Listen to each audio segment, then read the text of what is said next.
Oi, pessoas legais, saudade de vocês, tudo bem? Hoje eu vou fazer esse videozinho rapidinho para nós corrigirmos o nosso quiz bimestral, beleza? Pronto. Para isso eu vou começar compartilhando com vocês aqui a prova. Aviso que este material estará disponível para vocês lá no Google Classroom. Eu vou deixar o vídeo e vou deixar a prova junto com uma perguntinha para te responder, tá certo? Primeira pergunta, né? A ordem aqui não está exatamente igual estava lá na prova, mas a primeira pergunta é sobre o conto Manhana Verde, de High Bradbury, né? Em espanhol. High Bradbury, em espanhol. Responda no final da história. Que coisa incrível acontece? Então, a gente vai pegar aqui o conto, né? E nós vamos lá para o final, certo? E a gente vai lembrar aqui o seguinte. O Benjamin Driscoll, ele chega em Marte, ele acha tudo muito estranho, quase morre sufocado, né? Com pouco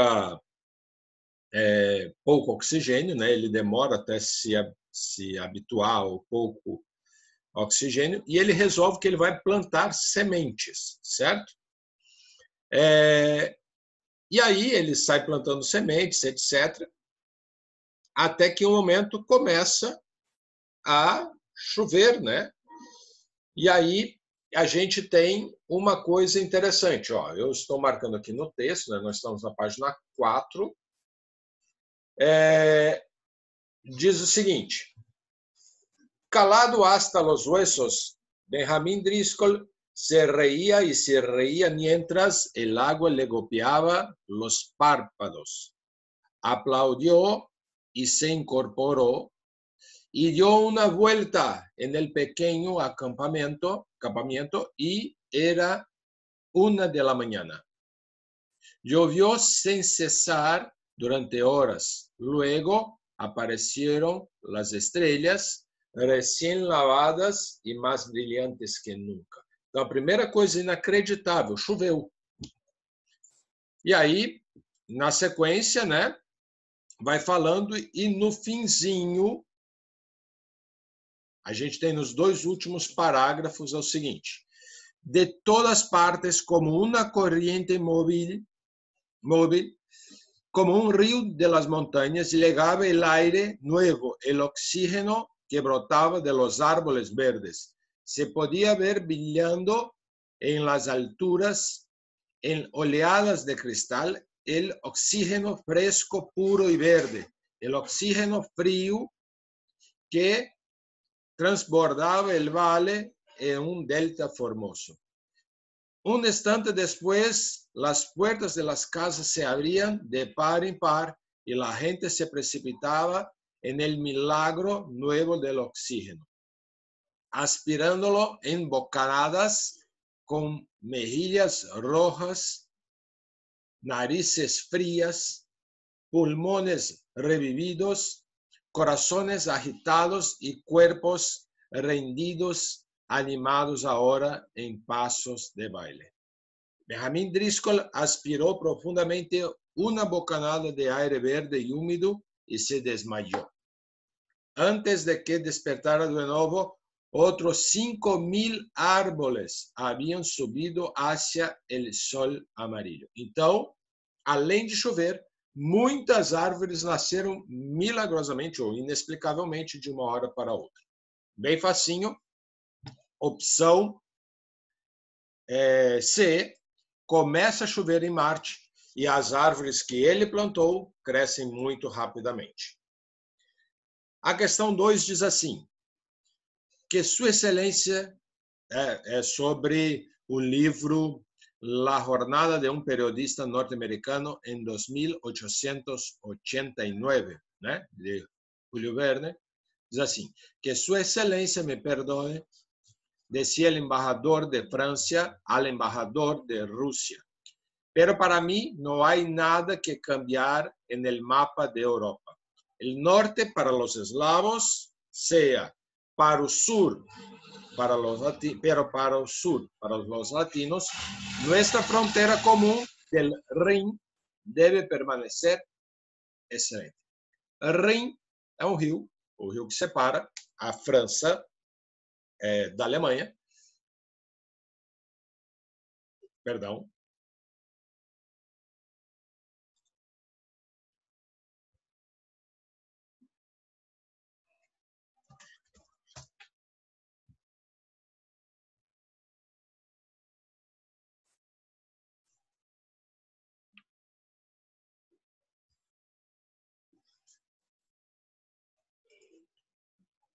Perdão, tinha um barulho aqui, gente. Eu fui desligar o ventilador.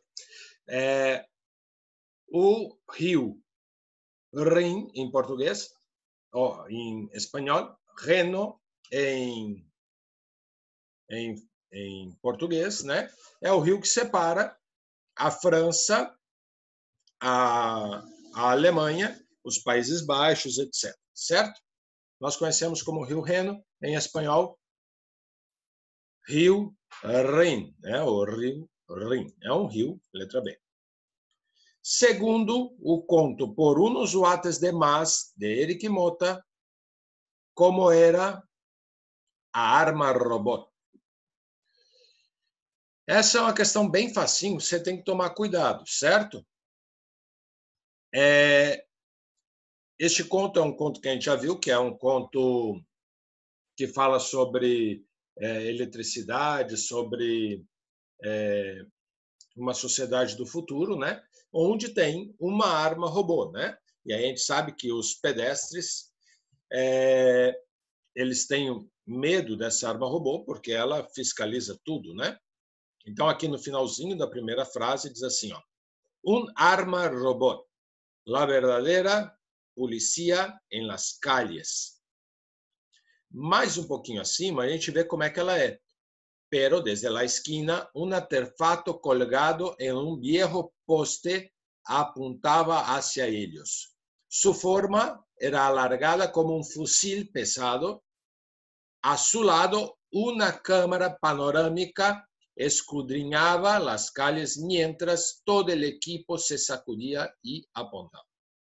Aqui fica fácil. Parecia um rifle com uma câmera embutida, né? Óbvio que não era o oficial era um ser humano, não era o bastão do oficial e muito menos um robô semelhante a um humano, né? A questão 4, sobre o mesmo livro, né, pergunta a seguinte, ó: o que acontece com o aparelho apreendido durante a batida policial? A gente vai ver durante o texto, né, que o policial, logo em seguida, ele liga para a filha, porque ele também precisa de uma bateria em casa, e pede que a filha venha buscá-la, né? Então, a filha estava na escola, e aí ele diz o seguinte, ó, no diálogo com a filha, né?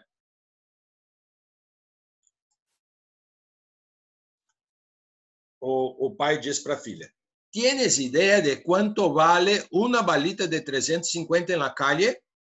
La gente está haciendo rica con eso. Si no tuviera el uniforme, tendríamos que comprarla en lugar de la comida. Acaba de venir, niña. Mandando ela vir rápido, né? E aí ela rebate: si no tuvieras el uniforme, saldrías por Quinta Avenida como un letrero de abajo la revolución energética. A menina critica o pai e diz que ele está fazendo isso só porque é policial, porque afinal de contas ele pegou, né, o aparelho dos 2 homens que aparecem no início da história. Ele roubou, né? E aí segue o diálogo, né? Ele diz: y terminaría preso. Déjate de boberías y ven a recoger eso. E não puedo mover-me de aqui. Então, o pai está lá paradinho, né, para que a arma robô que está atrás dele não veja que ele está com o aparelho e diz para a filha ir lá buscar. E ela diz, né, contrariada, mas diz: voy saliendo. E colgou. Né, ele desligou e foi buscar. Certo? Então, a resposta é fácil, né? O policial chama sua filha para levar o aparelho para casa. Agora nós vamos trocar de conto, certo? E nós vamos para o conto Los Horribles Terrestres, de Carlos Saiz Sindocha. A pergunta é a seguinte: o conto nos traz a história de alienígenas que cruzam a galáxia sequestrando espécies. Ao final da história, descobrimos que o personagem sequestrado é Desde o início da história, o conto está aqui, né? É este conto, é um conto bem curtinho. Desde o início da história, nós já sabemos que são extraterrestres, eles passaram pela Terra, e este extraterrestre tem um medo muito grande deste ser humano. Aí, como é que a gente sabe como é que é este ser que habita no planeta Terra? No início, nós somos levados... Perdão, é da garganta, viu? Não é Covid. Como é que no início nós somos levados a acreditar que é um ser humano, afinal é um terráqueo, né? Mas lá no final nós temos algumas dicas. No meio a gente já tem, por exemplo, ele tem poderes de controlar a mente de outro. Aí se tu olha para o texto, diz assim, não, nós seres humanos, nós não temos a capacidade de controlar a mente de outros, nem de ver o pensamento de outro, né? Mas isso vai passando desapercebido, até que no final ele diz mais ou menos assim. Ele está contando, o capitão da espaçonave está contando a história para um jornalista, né? E aí o jornalista pergunta lá no finalzinho para o capitão: supongo que habréis reproduzido en el habitáculo todas as características de seu planeta? Pergunta o jornalista para o capitão da espaçonave. Todas, murmurou o astronauta mientras llegaba frente a la jaula. Todas menos uma. Aí o jornalista pergunta para o capitão novamente. E isso quer dizer assim, como assim? Aí o capitão vai responder e aqui que está a resposta para nós. Outra aberração desta monstruosa raça terrestre, dijo el capitán, explorando el tanto que ambos se detenían ante la jaula. De todos los pueblos que habitan en el universo, el terrestre es el único para el que son mortales los rayos de su propia estrella. Desde detrás de los fuertes barrotes de plata, el aprisionado vampiro les dirigió una mirada de odio infinita. Aqui está a sacada. Quem estava aprisionado era um vampiro, né? E veja que nem precisava ter a palavra vampiro aqui para a gente sacar a história de que era, de fato, um vampiro. Tá certo, meus queridos? Essa é a primeira parte. Já já eu gravo a segunda para vocês. Fiquem com Deus. Deus abençoe.